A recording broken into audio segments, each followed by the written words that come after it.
Thank you, Debbie. And let me introduce a very special speaker. She's a licensed spiritual practitioner with the Rio Grande Center for Spiritual Living in Albuquerque, New Mexico. She's in her final year of ministerial school with the Holmes Institute, where she will receive her master's degree in consciousness with a certificate in ministry. She was a good friend of Nicole's, and I just missed her. I had graduated this semester before she started in Encinitas. For the past 3 years, Tammi has been sharing her love of the divine across the country by leading inspirational talks, providing trainings, meditations, and broadcasting daily spiritual mind treatments. Tammi is an enrolled member of the Yucarilla? God. My apologies, my southern accent, my allergies got the best of me here.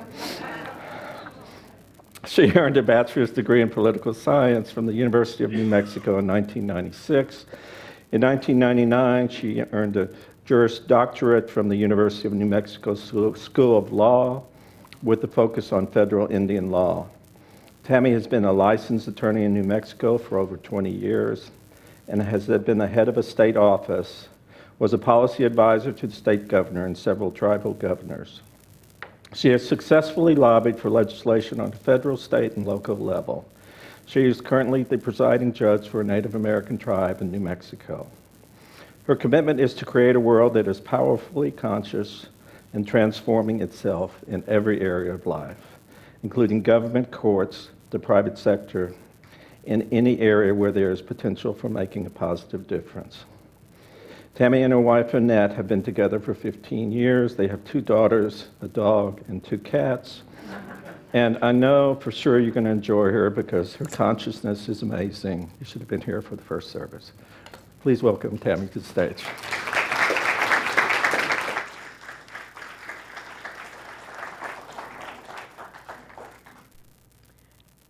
I want to acknowledge the music. My goodness, just giving yourself up and letting Spirit flow through you, knowing that we can go the distance. So thank you so much. Good morning to all of you.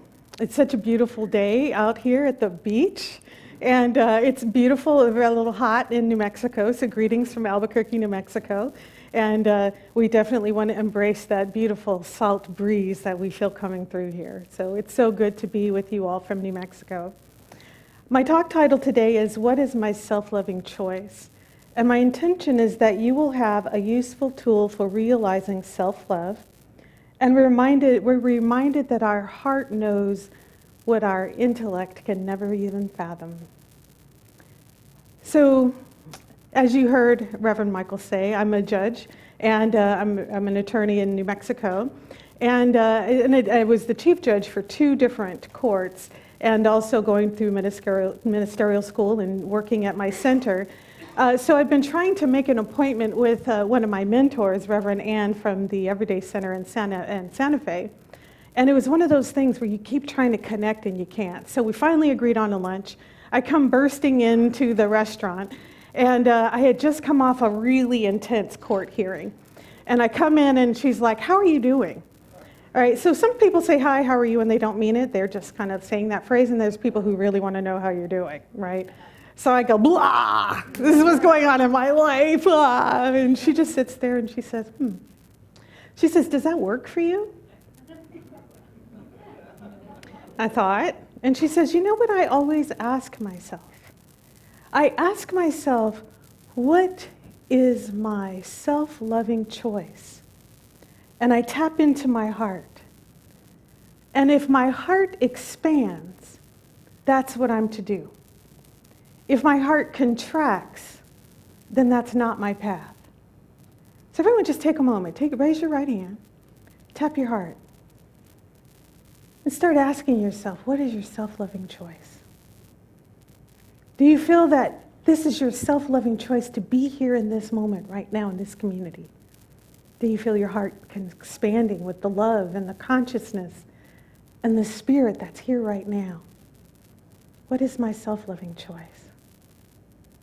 You know, I started asking myself this question in all these different areas of my life, and it actually became kind of, you'll have a running thought. You know that song you can't get out of your head? Well, I started replacing that with this. What is my self-loving choice? What is my self-loving choice? I started doing it with food.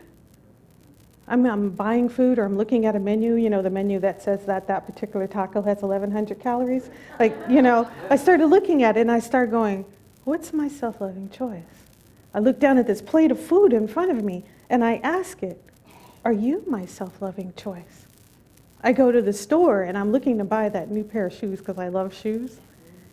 Is that my self-loving choice? And listening, does my heart expand or does my heart contract? After a couple of weeks of this, I sent my wife a text and I said, I'm sure you are my self-loving choice. Because when we're in this space, we can expand our awareness and our facility in being able to tap into who we really are at every moment. And there's foundation for this in our already existing science of mind beliefs. Ernest Holmes, the founder of religious science, says that the insistent and universal desire for self-expression is the divine urge within us, even God himself tapping at the walls of our heart, urging us on to a fuller life. With each time we do that tapping into ourselves, we expand our awareness and our consciousness of who we really are. The 12th century poet Rumi says, everything in the universe is within you. Ask all of yourself.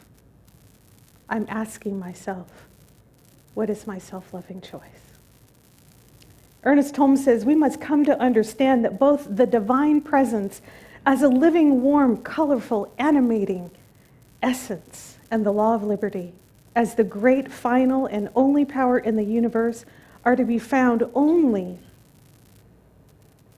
at the center of our own being. Because we're reminded, as a person thinks in their heart, so are we. As we think in their hearts, that's who we are. So that's who we not only are, but that's who we create ourselves to be in every moment. Ernest Holmes says, be still and know that every atom of our body is in tune with perfect life. Be still and know that every organ of our body is in harmony with this divine presence. This gap between science and spirituality is narrowing as we start looking at deepening our awareness of science and deepening our awareness of spirit. And we find that we have something we call around here, we talk about quantum physics. And we know that quantum physics talks about that there is a divine presence in everything that is, that there's a divine intention, that there's an infinite possibilities. So I always imagine it that there is a tree of infinite possibilities, and all I have to do is pluck from that tree. All I have to do is bring my awareness and my attention to this beautiful power in the universe that is endless, that is infinite potentiality, that is able to provide anything that I need, that is unlimited source, that is who I am, is I am always tapped in. I'm always tapped in. I'm always tapped in to the source, to the power, to the beauty of the universe. I am always tapped in to this universal presence that only says, yes, I am always tapped in to this luscious perfection of wholeness. So there's no such thing as me not having what I need, because my self-loving choice is to remind myself that I am infinitely and irreparably connected with that divine beauty. I am that source. I know that every part of me, this physical gross matter that is this body, my emotional body, my auric body, my spiritual body, like every part of me in every dimension is connected to this infinite source, and it is all part of this divine blueprint of perfection. So I call my emotions into alignment with this highest intention of the divine. I am whole and complete. My emotional body, every part of it that seems to be anything other than the beauty and the love and the power and the expression of the divine, I allow it to just release. I let it fall like leaves from a tree. And I take on living into this power of possibility. I release it. Every part of my physical body that does not seem to be in alignment with this wholeness. My self-loving choice is to always be connected. My self-loving choice is to have this body be healthy and vibrant and expressing its best expression as only I can be in this realm. My mental body is connected with divine intelligence. This divine intelligence that tells me I know exactly what I should be doing. I know exactly how I should be doing it. I hear what I need to hear. I say what I need to say. I see what I need to see. And I know that it is all divine. That exactly what I need to hear lands in my heart. It thuds with the truthfulness that cannot be denied. And I know that because that is my self-loving choice. As a judge, I've created that the courtroom is my altar. I have created that this is a divine place, that there is an angel of divine justice that is speaking into this situation perfectly. And people, by the time they come into court, there is something about their life that's not working to that they needed to come to this place. This isn't a place for punishment. This isn't a place for retribution. This is a place for healing. And people will come prepared to lie in court. You'll see them kind of, they've conspired and we're going to tell the judge this story, right? And I sit up there and I look in the heart. And there is an angel of divine justice with huge wings behind me. And I can see it. And what I've seen over and over again is that people's stories fall apart. And even if they plan to come in there and not tell the truth, they forget it. Because everywhere we are is a sacred altar to the divine. It's a sacred space. So everywhere that you find yourself, or I find myself, we are in a space to tap into what is my highest truth. Because we are connected to love. We are connected through our hearts to this infinite power of the divine. Now we know that we are all one, but we are not consciously aware of this interconnectedness until we bring our awareness to that. So oftentimes we go through life and we just kind of go through. You ever go on autopilot and mix and exit going off the freeway because you were on autopilot because you weren't paying attention? And I'll be driving and my wife will say, you're on autopilot, you're going to work. I'm like, oh yeah, it's Saturday. Because where we're going requires a conscious awareness of spirit. And even if we don't mindlessness, like unconsciousness, how do we bring ourselves back? Raise your right hand and tap your center. I am here. What is my self-loving choice? In every area of our lives, we can bring ourselves immediately back. And we're not just touching this physicality. We're touching our heart, our minds, our emotions, every part of us. Reminding ourselves that we are infinitely connected.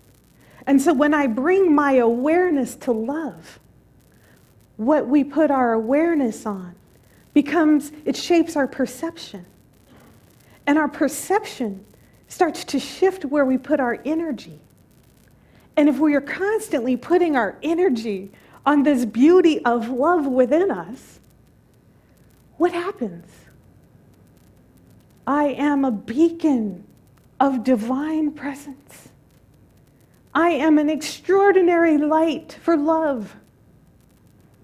I am that light of the divine, as they say in the Upanishads, that dims the light of the sun. And in this space of light, There is nothing that can have ever been conceived that's greater than the light of God in me. There is nothing more powerful than the light of the divine through me. There is nothing more unique and creative and innovative and extraordinary than how Spirit wants to expresses me at this moment. How Spirit expresses you in this space, in this moment, in this place. And we're constantly plucking from that truth, that tree of possibility, every time we tap in. So that we become subject to these quantum shifts of brilliance that express through us in ways that we never knew. My wife is committed to whales and dolphins. It hurts her to see them having to live in captivity, like SeaWorld. Like seeing them being speared and slaughtered off of the coast of Taiji. It hurts her. And she's active. She engages in a lot of political groups and activities, and she donates to people who are taking on that. But what was showing up for me was I was experiencing a feeling of helplessness. Like, I know we're working towards something that matters to us, but I don't know that I'm actually making a difference. And there was a part of me that was feeling small. Like, maybe it's bigger than me. Anyone ever told themselves that lie? So at one point we were in meditation, and this quantum shift happened. A quantum shift is when that idea pops into your head from nowhere. You know, like sometimes you can trace a thought back to where you were thinking one thing and it, followed a chain. And a moment of quantum experience is when it pops out of nowhere. Where does that come from? We know. I was sitting in meditation and this thought came, and it was an image. So I told Annette, I said, you know what? We have to do this. So 2 days ago, we went to SeaWorld. We paid the fee to get in. And we sat in front of the orca tanks. Now, my wife is a powerful spirit worker, powerful prayer, extraordinary. And the two of us sat there in front of the orca tanks. And we lifted up our hands. And we prayed. And we're pranic healers, so we were just beaming divine light through us, beaming divine love, divine power. You are peace. You are loved. You are safe. There is a family, a pod, that loves you. And everyone that's touching you or dealing with you is blessed. We call on divine wisdom to show them how to free you. We call on the world to conspire to create a world that works for everyone so that every person, every being is filled with light, is whole and healed and safe. And we call on this for you right now. In the orca tanks, we were kind of over to the side. And I'll admit, I must have looked like a crazy person because I was standing there and Annette was standing there and we're in prayer. People must have been like, oh Lord, what are these crazy people doing? We were so in spirit, we didn't even know. I mean, there were people around us. I looked around, there was crowds, and even our 17-year-old wasn't embarrassed of us. That's something. And in the tanks, they were kind of U-shaped, and we started with one. And exactly where we were beaming the divine energy, the orca came from the other side of the tank and flipped itself upside down and just lay there until we finished the prayer. That one swam away, another one came in. There were 3 orcas in that particular tank, and every single one of them came exactly to where we were beaming this prayer. Now, we know that the prayer is non-local, that it's wherever it is. But my intention was to have my energy and my consciousness correlated to that orca. And it was a powerful experience. And what I took on was knowing that I may not be influencing or talking to the people that's making those changes. But I know that when we are engaged in this spiritual place of love, that it is a place of power, that there is nothing less than this light. And I give up believing that I'm small. Because when I think I'm small and I feel my heart chakra, it starts to constrict. So I give up that lie. And I take on that what matters to me in the world is important. Because we know that, we have the scriptures that say, the blessed are the pure in heart, for they shall see God. Our pure hearts see God. Our pure hearts speak God. Our pure hearts bring to us exactly what we need to know. Our pure hearts are our way of seeing God. How do we have a pure heart?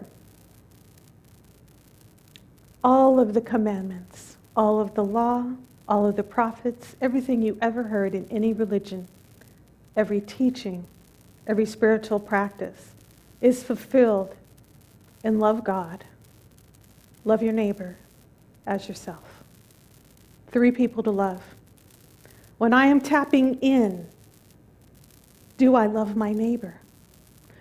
We know that happiness is within, that my experience with the divine radiates through me, radiates as me, that my happiness is not found by what I'm driving or what I'm living in or any of these circumstances, that my happiness is within. I also know that my transformation, my transmutation into this higher experience of the divine is not complete if my brother or my sister is not complete. I cannot sit back and rest on my laurels being happy that I'm happy and I found my way and I'm comfortable and I have all my needs met when my neighbor is homeless. When we have children who are living in detention centers, immigrant children who are living in substandard conditions, my happiness is not complete when the world does not work for everyone. So my completion of my expression of love on this planet starts with, I know God. I know that experience. You can't tell me about God. You can talk about it, but until I have that experience with that deep love of the divine for me, it's just rhetoric. So I take on the meditation. I take on the knowing. I take on experiencing my awareness of that consciousness in me. Love God. Love yourself. Love your neighbor. 3 questions. So I tap in. What is my self-loving choice? I'm loving God. When we are in this space, so many times we think we have to fight so hard. We think we have to work so hard. We think we have to struggle. But what we find is that as we start flowing with the energy of the universe, that it flows as us. You can put in a word.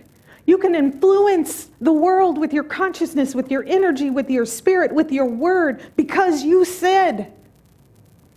And we are in this flow of divine consciousness. We sit in that spirit knowing that's who God is as us, and you are incredibly powerful. I can create anything. So I, in my consciousness, can stand in front of any capital and cause a shift. I, in my consciousness, can stand in front of any White House and declare God. I, as consciousness, can stand in front of any crack house and say, I know who God is in this space right now, and it is love, it is power, it is wholeness, and I call it into being right now. That is who we are. There is nothing more powerful than this light in us. And if we ever believe different, we go into treatment. We are that flow. And I shed willingly any limitation Any false belief that has me believe that I'm only so much. Any belief that says, oh, well, enough is enough. This is good enough. There's a difference between attachment and detachment and resignation. And I give up the idea that acceptance means that I am okay with a world that does not work for anyone, because the highest expression of love through me is power. And that is so. So whatever we're up to in life, whatever Spirit has called you to do, it is a thing of beauty. It is a place of powerful love. It is a place of extraordinary beauty. And we know that as we express this for the world, it expresses for us. When we create something bigger than ourselves, or our own nuclear family, or our own group of friends, the energy that's pouring out from me, that expands to my community, that expands to my neighborhood, that expands to the world. As I give more love, I become the cycle of that. I become one with the absolute creator. I breathe out love. I breathe out masculine, male power energy. I breathe in love. I breathe in divine feminine energy. I breathe out. I breathe in. I breathe out. I breathe in. I am one with absolute whole cause. And the beauty of that is that as I give to the whole world, and I give to more, and I love and expand my capacity to love to the whole world, may every creature, every being be blessed with divine love, divine wholeness, divine strength, spiritual growth. May everyone be healthy. May everyone be happy. I expand this to the entire world. And when I do that, my heart chakra expands to include the whole world too, because we are limitless beacons of love and power. So as you go home this week, I ask you to do this. What is my self-loving choice? And know that every one of us is divine, self-loving choice. That you are chosen by the divine to be in this moment, to be in this space, to be in this community, to be this message. What is my self-loving choice? I choose you. And you choose me. And we are love, we are power, we are peace, and all is well. Namaste.